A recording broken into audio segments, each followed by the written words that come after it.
Cara cepat sembuh saraf kejepit L5 S1 tanpa bolak-balik ke rumah sakit. Nah, ini kisah dari temanku waktu itu yang dari Klaten. 2 tahun lalu sempat mengalami saraf kejepit yang diakibatkan karena dulu beliau ini sering angkat beban berat dalam posisi yang salah atau bekerja seharian dalam posisi tubuh yang salah.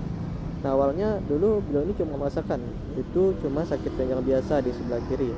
Nah, tapi karena dibiarkan dikira cuma masuk angin biasa, ternyata parahnya waktu itu sakitnya menjalar, itu tertarik bahkan sampai ke bokong, turun ke betis dan ke telapak kaki. Dan waktu itu mengakibatkan beliau sekitar 1 sampai 2 bulan itu nggak bisa jalan sama sekali. Saking parahnya waktu itu ya. Nah, akhirnya dari situ dilakukan pemeriksaan lah ke rumah sakit dengan dilakukan MRI atau radiologi waktu itu.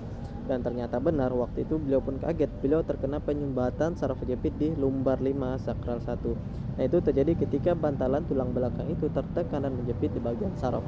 Nah, waktu itu disaranilah sama dokter untuk operasi Bapak Ibu, saking parahnya ya. Nah, waktu itu beliau kaget, masa cuma gara-gara hal sepele bisa terkena saraf kejepit. Nah, karena beliau disarankan operasi waktu itu ya beliau menolak waktu itu. Banyak hal yang dipikirkan termasuk risikonya tinggi, juga biayanya besar ya. Nah, akhirnya beliau mencoba dengan cara yang lebih aman, dengan cara alami. Waktu itu beliau dengan fisioterapi dan terapi.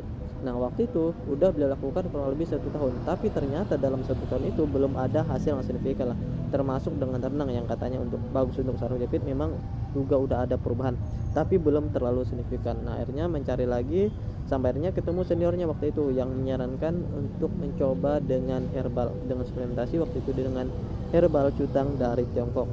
Nah, memang di 1 bulan awal bila kondisi belum ada hasil.